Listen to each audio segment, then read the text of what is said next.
बड़े गौर से, बड़े ध्यान से सुनिए जो हम अब कहने वाले हैं। ये कोई गढ़ी हुई कहानी नहीं है, ये एक सत्य घटना है, एक खबर है, एक न्यूज है। हाल ही में सोशल मीडिया में एक बहुत बड़ी खबर ब्रेक हुई। ताइवान का एक लड़का, एक यूनिवर्सिटी का लड़का, बिल्कुल आपकी तरह नौजवान लड़का, एम्बिशियस था बहुत, नॉर्मल सा लड़का, स्कूल में पढ़ाई के चलते देर रात पढ़ने का शौक उसने डेवलप कर लिया था। बड़ी चिंता थी उसे अपने करियर की। पढ़ते पढ़ते देर रात हो जाया करती थी। रात में भूख लगती तो लड़का क्या करता, इंस्टेंट नूडल का एक कप निकालता, उसमें गर्म पानी डालता और नूडल्स गटक जाता। स्वाद का स्वाद हो गया और बनाने में टाइम भी नहीं लगा। छोटा सा पढ़ाई के बीच में ब्रेक भी मिल गया। अक्सर ऐसा हमारे भारत में हॉस्टल्स में रहकर पढ़ने वाले बच्चे करते हैं।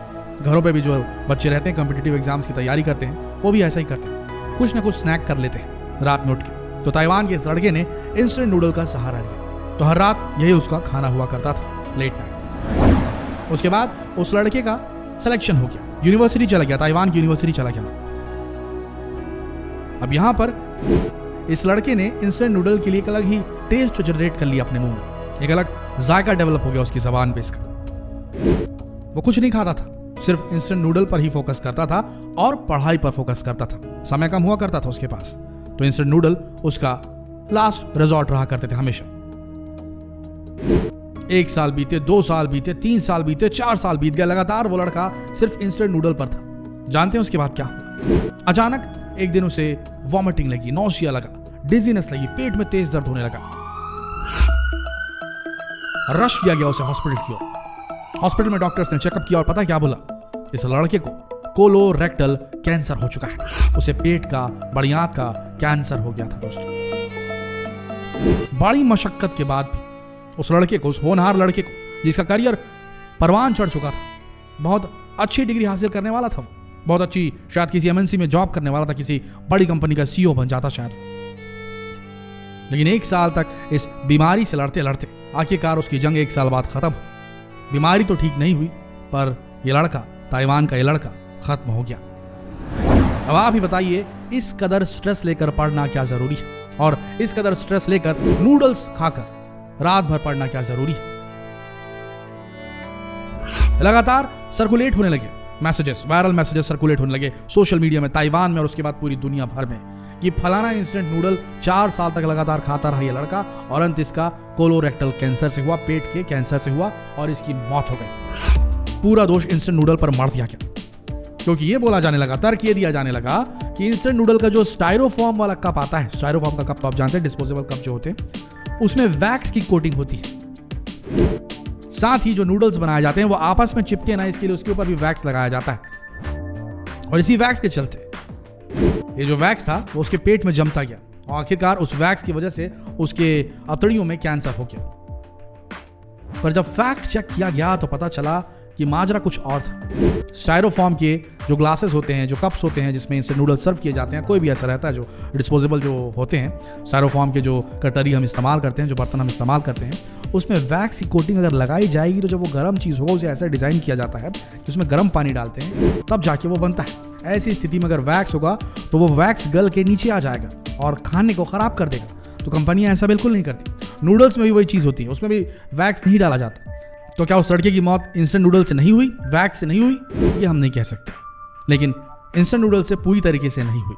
अगर आप ना जानते हो तो आपको बता दें, जिस वैक्स की बात की जा रही है, स्टाइरोफॉर्म की कटलरी में जो इस्तेमाल होता है, डिस्पोजेबल प्लेट्स और कप्स में जो इस्तेमाल होता है, वो तो कैंडीज में भी पाया जाता है। वो वैक्स आपकी कैंडीज, जो कैंडीज आप खाते हैं उसमें पाया जाता है। छोटे छोटे बच्चे खाते हैं। कम मात्रा में कोई नुकसान नहीं पहुंचाता, ज्यादा मात्रा में बहुत नुकसान पहुंचा देता है। ऐसे ही खबर उठी थी अजीनोमोटो को लेकर। तो आपको बता दें, अजीनोमोटो चाइनीज चीजों में तो इस्तेमाल होता है। Chinese sandwich spreads, sandwich sauce, किसी भी टाइप का केचप, उसमें अजीनोमोटो इस्तेमाल किया जाता है। कुछ कंपनियां करती हैं, कुछ नहीं करती हैं। आपको बता दें, बड़ी बड़ी फ्राइड चिकन बेचने वाले ब्रांड्स अजीनोमोटो का इस्तेमाल करते हैं। ना जानते हो तो आपको बता दें, सभी इस्तेमाल करते हैं ऐसे ब्रांड्स। इसके लिए ये बात कही जाने लगी कि अजीनोमोटो खाने से सर में दर्द होता है, प्रेग्नेंट लेडीज को इशू होता है, तो कुछ केसेस में तो होता है और किसी भी चीज़ की अति बहुत खतरनाक होती है। लेकिन जब रिसर्च किया गया तो बहुत कम सबूत मिल पाए कि जिससे कुछ बहुत बड़ा नुकसान होता होगा। लेकिन हाँ, अजीनोमोटो को ओबेसिटी ड्रग कहा गया क्योंकि वो स्वाद उत्पन्न करता है। Ajinomoto, MSG monosodium glutamate. और इस स्वाद के चलते जो एक प्लेट खाने वाला बंदा है वो 2 प्लेट 3 प्लेट भी खा लेता है, उसे चस्का लग जाता है खाने का, और ओबेसिटी ड्रग यानी कि वो मोटापे को बढ़ा देता है। और उसके साथ जो समस्याएं आएंगी सो अलग। और ज़्यादा मोनोसोडियम ग्लूटामेट अगर आपने खाया तो आपको दिक्कत हो भी सकती है। जितना भी प्रोसेस्ड फूड होता है उसमें इन चीज़ों की अधिकता होती है। अगर आप पैक्ड प्रोसेस्ड फूड खाएंगे तो आपको नुकसान होगा। अब क्या ये बिल्कुल नुकसानदायक नहीं है, या MSG जिसमें रहेगा वो खाना हम खा सकते हैं? देखिए, कम मात्रा में खाएंगे कुछ नहीं होगा, ज़्यादा मात्रा में खाएंगे हो जाएगा। एक स्टडी की गई, इंस्टेंट नूडल का एक बहुत फेमस ब्रांड है अमेरिका में, उसे लिया गया। एक पेशेंट को वो खिलाया गया, दूसरे को फ्रेश बने हुए नूडल्स, घर के बने हुए नूडल्स खिलाए गए, और कैमरा डाल दिया गया उनकी आंतों में और चेक किया गया कि कौन सा नूडल पहले डाइजेस्ट होता है। तो पता चला कि जो इंस्टेंट नूडल था, प्रोसेस्ड नूडल था, उसे डाइजेस्ट होने में बहुत ज़्यादा समय लगा, जबकि जो फ्रेश वाला था वो तुरंत डाइजेस्ट हो गया नूडल्स। आप समझ रहे हैं हम क्या कहना चाह रहे हैं? तो पूरा जो यहाँ पर कल्प्रिट है वो प्रोसेस्ड फूड है। इसके अलावा एक और बहुत ही खतरनाक एलिमेंट है, एक बहुत ही खतरनाक केमिकल जो मिलाया जाता है खाने में, जिसे TBHQ कहा जाता है। ये TBHQ कुछ और नहीं बल्कि प्रिजर्वेटिव, जो फ्रोजन फूड्स में, फ्रोजन मटर, फ्रोजन ये, फ्रोजन वो, जो आजकल बहुत प्रचलन में चल गया है। सीजन में नहीं रहती वो सब्जियां फ्रोजन मिलती हैं और उन्हें सब खाते हैं। कुछ फ्रोजन फूड्स में तो रहता है। और रेडी टू ईट मील जो होता है, आप उसे बस गर्म कीजिए और बन के तैयार हो जाता है। ये आजकल बहुत सारे पैकेट वाले खाने मिल रहे हैं, रेसिपीज मिल रही है, पनीर की रेसिपी मिल रही है, चिकन की रेसिपी मिल रही है, बहुत सारी मिल रही है। तो इनमें इनको प्रिजर्व रखने के लिए, लंबे समय तक खराब होने से बचाने के लिए प्रिजर्वेटिव्स डाले जाते हैं। और उन्हीं प्रिजर्वेटिव्स में से एक प्रिजर्वेटिव है जिसका नाम है TBHQ।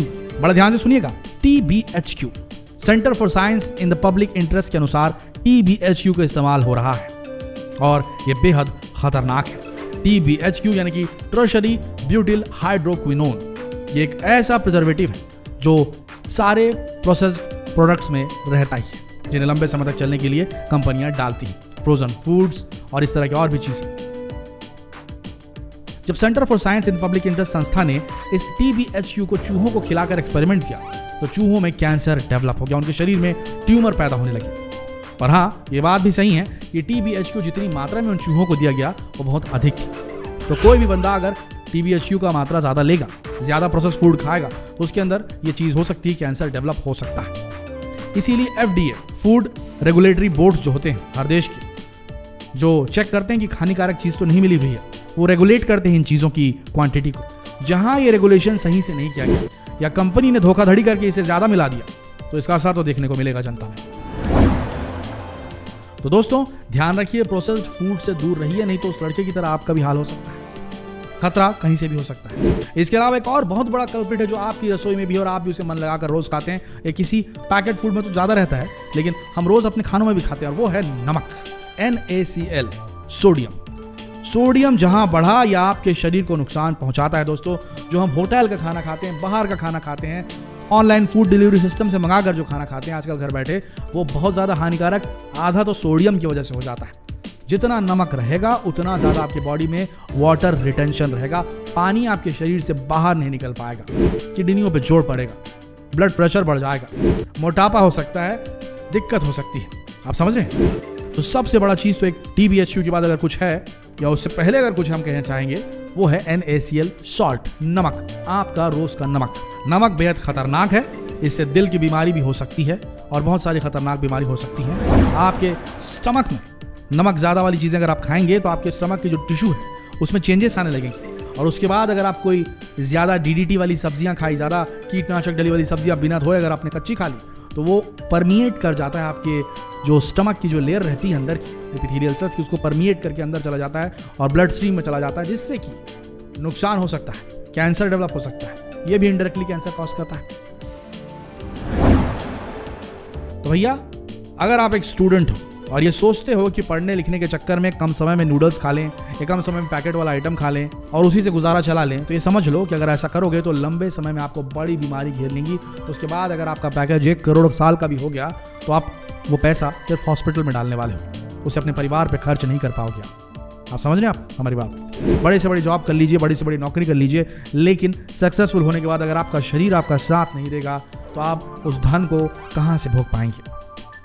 हर पेरेंट से जो ये वीडियो देख रहा है, हर स्टूडेंट से जो ये वीडियो देख रहा है, हर भाई से जो ये वीडियो देख रहा है, उसे हाथ जोड़ के विनती है कि दूसरे भाई तक इस वीडियो को शेयर करके पहुंचाए और उनसे कहे कि पैकेज्ड फूड को, बाहर के खाने को, ऑनलाइन फूड डिलीवरी सिस्टम के खाने को हफ्ते में एक ही बार खाएं, उससे ज़्यादा ना खाएं। ये नुकसानदायक है। जब आप कुछ बन जाएंगे और आपके पास शरीर ही नहीं बचेगा सही और आपको परहेज करना पड़ेगा तो आपको बहुत दुख होगा। कृपया इस वीडियो को शेयर करें फेसबुक पर, व्हाट्सएप पर, यूट्यूब पर, ताकि लोगों की आंखें खुल सकें, उन्हें पता चल सके क्या खतरनाक है और उसे किस तरीके से हैंडल करना है, कितनी मात्रा में लेना है, कब नहीं लेना है, कब लेना है। शेयर कीजिए इस वीडियो को। मिलते हैं अगले दिलचस्प वीडियो में। तब तक के लिए आप सबका इस वीडियो के अंत तक बने रहने के लिए दिल से धन्यवाद।